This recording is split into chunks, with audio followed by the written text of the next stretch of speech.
एक छोटी सी फैमिली, एक लविंग फादर, एक केयरिंग मदर और एक छोटी सी प्यारी सी बेटी। नाम है ब्रूनो हैमेल, एक टॉप क्लास सर्जन। लाइफ एकदम सॉर्टेड, सक्सेसफुल और पीसफुल लगती है। उसकी वाइफ सिल्वी एक आर्ट गैलरी चलाती है और उनकी छोटी बेटी जैस्मिन एक सनशाइन जैसी लड़की है जो हर दिन घर में खुशी भर देती है। 2 हफ्ते बाद जैस्मिन का बर्थडे आने वाला है और वो पूरी एक्साइटमेंट के साथ पार्टी के इनविटेशंस रेडी कर रही होती है। स्कूल से आने के बाद जैस्मिन कहती है, मम्मा पापा मैं खुद ही इनविटेशंस देने जाऊंगी अपने फ्रेंड्स को। ब्रूनो थोड़ा मुस्कुराता है पर बोलता है, आज मत जाओ बेटा, कल चले जाना, आज पापा थोड़ा टायर्ड हैं। सिल्वी भी कहती है, हाँ जैस्मिन थोड़ा रेस्ट कर लो आज। लेकिन जैस्मिन थोड़ा नाराज हो जाती है, प्लीज मामा बस थोड़ा सा टाइम लगेगा। ब्रूनो और सिल्वी एक दूसरे को कहते हैं पर दोनों इतना थके हुए हैं कि वो मना कर देते हैं। जैस्मिन थोड़ा डिसअपॉइंटमेंट के साथ अपना बैग उठाती है और फिर वो डोर से हाथ हिला के चली जाती है। शाम ढलती है पर जैस्मिन घर नहीं आती। ब्रूनो सोचता है शायद ट्रैफिक में है। 1 घंटा 2 घंटे निकल जाते हैं लेकिन जैस्मिन का कोई पता नहीं। तभी डोर बेल बजती है। जैस्मिन के स्कूल के 2 फ्रेंड्स खड़े होते हैं। अंकल जैस्मिन को देखा क्या? स्कूल के बाद वो कहीं गई थी पर घर नहीं पहुंची। ब्रूनो का दिल एकदम ठंड पड़ जाता है, उसकी सांसें तेज हो जाती हैं। वो तुरंत फोन उठाता है, जैस्मिन को कॉल करता है पर कॉल नहीं उठाती। फोन पे एक वॉइसमेल पड़ा था, एक मैसेज जो ब्रूनो मिस कर गया था। सिल्वी जब वो मैसेज सुनती है तो चीख पड़ती है, ब्रूनो तुमने फोन क्यों नहीं उठाया? ब्रूनो गिल्ट में डूब जाता है, मुझे लगा रूटीन कॉल होगा। दोनों तुरंत पुलिस के पास जाते हैं। ऑफिसर उसे डिटेल्स पूछता है, लास्ट टाइम जैस्मिन को कब देखा था? ब्रूनो बोलता है दोपहर के 3 बजे। उसने कहा था कि स्कूल के बाद इन्विटेशंस डिलीवर करेगी। पुलिस सर्च स्टार्ट कर देती है। हर गली हर पार्क चेक होता है। ब्रूनो खुद भी उनके साथ चला जाता है। अंधेरा छाने लगता है। तभी एक पुलिस ऑफिसर चीखता है, सर यहाँ कुछ है। ब्रूनो भाग कर जाता है और जब वो देखता है जैस्मिन जमीन पर लाइफलेस, उसकी जैकेट फटी हुई, उसका रिबन निकला हुआ। ब्रूनो वही जम जाता है, उसके आंसू रुकते नहीं। वो चीखता है, नो जैस्मिन। 7 दिन बाद जैस्मिन की फ्यूनरल होती है। पूरा शहर उदास होता है। सिल्वी एक कोने में बैठती है, आंखों में आंसू रुकते नहीं। ब्रूनो बस चुप है, आंखों में शून्य। हर दिन उनके बीच ज्यादा डिस्टेंस बढ़ता जा रहा है। ब्रूनो काम पे नहीं जाता, सिल्वी बात नहीं करती। एक दिन फोन बजता है। डिटेक्टिव मर्क्यूर का कॉल होता है, मिस्टर हैमेल हमने जैस्मिन के किलर को पकड़ लिया है। कल्प्रिट का नाम है एंथनी लेम्यूर, एक 31 साल का रिपीट अफेंडर। न्यूज चैनल्स पे उसका चेहरा दिखाया जाता है, एक स्मग इविल स्माइल के साथ। ब्रूनो उसके चेहरे को देखते रहता है, उसके हाथ थरथर रहे हैं। सिल्वी रो पड़ती है। ब्रूनो कहता है, बस 20 साल जेल में रहेगा, इतना ही मिला है मेरी जैस्मिन के लिए। उसके अंदर कुछ जलने लगता है। वो डिसाइड करता है जस्टिस सिस्टम को भूल जाओ, अब मैं अपनी बेटी के लिए खुद जस्टिस लाऊंगा। अगले दिन ब्रूनो सिल्वी से कहता है, मैं हॉस्पिटल जा रहा हूँ। लेकिन असल में वो एक पुराने जंगल कैबिन में जाता है। वहाँ एक गन मिलती है, पुराना फर्नीचर और एक ब्रोकन चेयर।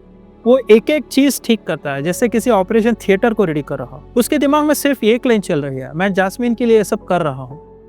वो 2 लोकल लोगों को पैसा देकर बोलता है, मुझे एक जगह रिपेयर करनी है, किसी को बताना नहीं, अगर जुबान खोली तो तुम्हारा अंजाम बुरा होगा।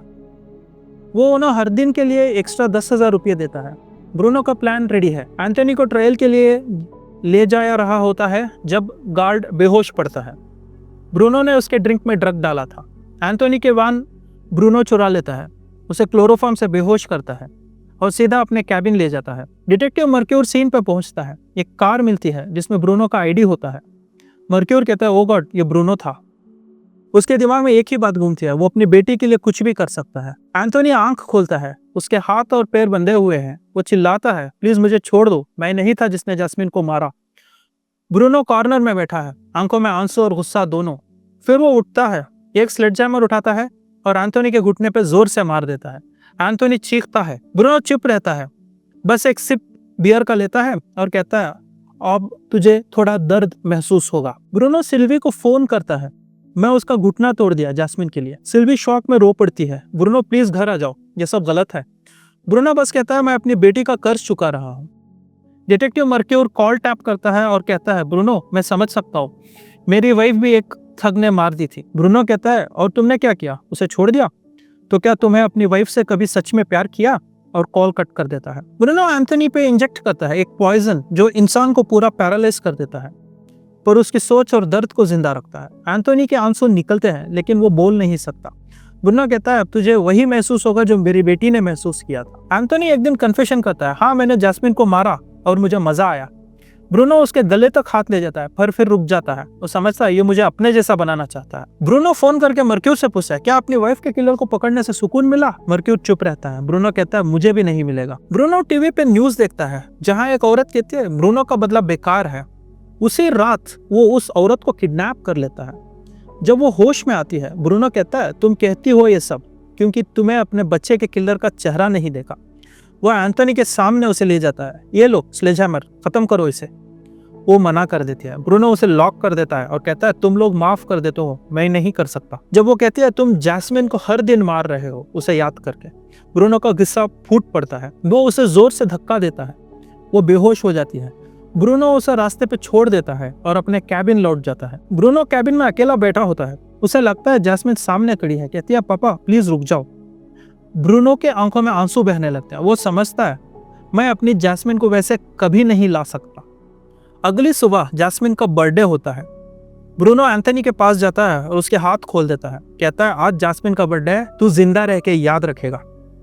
बाहर पुलिस और मर्क्यूर पहुंच जाते हैं। ब्रूनो कैबिन से बाहर निकलता है, अपने हाथ उठा देता है और सरेंडर कर देता है। रिपोर्टर चीखता है क्या आपको लगता है बदला सही था? ब्रूनो कहता है नहीं। रिपोर्टर पूछता है क्या आपको अपने एक्शंस पे पछतावा है? ब्रूनो धीरे से कहता है नहीं। इंसान दर्द से लड़ सकता है पर प्यार के लॉस से नहीं। बदला कभी सुकून नहीं देता, सिर्फ और दर्द बढ़ा देता है।